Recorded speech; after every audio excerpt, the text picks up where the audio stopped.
તોય કેન્સર થાય. બીમારી આવે 100% બીમારી આવે. તો ઋતુ વિરુદ્ધ શું છે?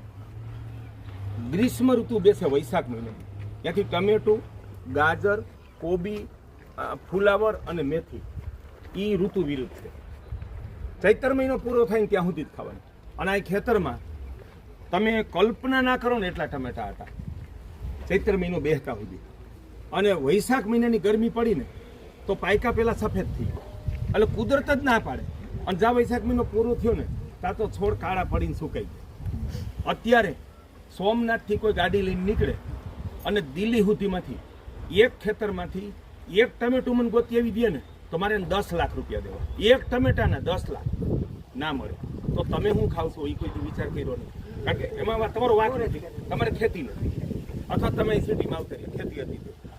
એ બધા હાવ લીલા, હાવ કાચા ગ્રીન હીર કસાઈની ટમેટા લઈ અને બેંગ્લોરથી પૂનાની વચ્ચે કોલ્ડ સ્ટોરેજમાં સ્ટોર કરી શિયાળામાં.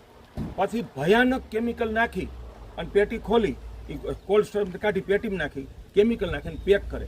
એ પેટી રાજકોટ ખુલે ને ત્યાં લાલ રંગના ટમેટા હોય, અમદાવાદ ખુલે તો લાલ રંગના હોય, દિલ્હી ખુલે તો લાલ રંગના હોય, મુંબઈ ખુલે તો લાલ રંગના હોય. દમણિયા સાહેબે મને એમ કીધું કે ટમેટું થાય જ નહીં ચોમાસામાં, પણ માન્યો ઓર્ગેનિક છે તોય કેન્સર કરે.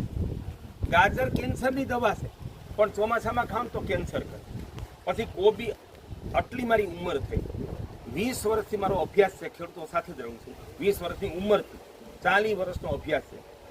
જે ખેડૂત કોબીને ફુલાવર વાવે ને એ કોઈ દી શાક કરતા જ નથી, સંભાળવું કોઈ દી નહીં. પછી કોબી ફુલાવરનું ખેતર પૂરું થાય ને એટલે કોબીના દડાને ફુલાવર કાપી લીધું હોય, ત્યાં મેં નજરે જોયું, ભરવાડું એ કીધું.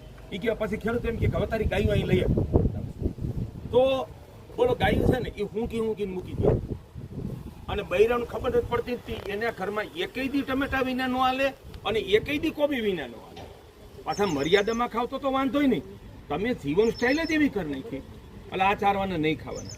હવે મેથીનો વિકલ્પ દો, હરગવો, એટલે અહીં તમને ઉભા રાખ્યા. આ હરગવાના પાન અને વાં અળવી.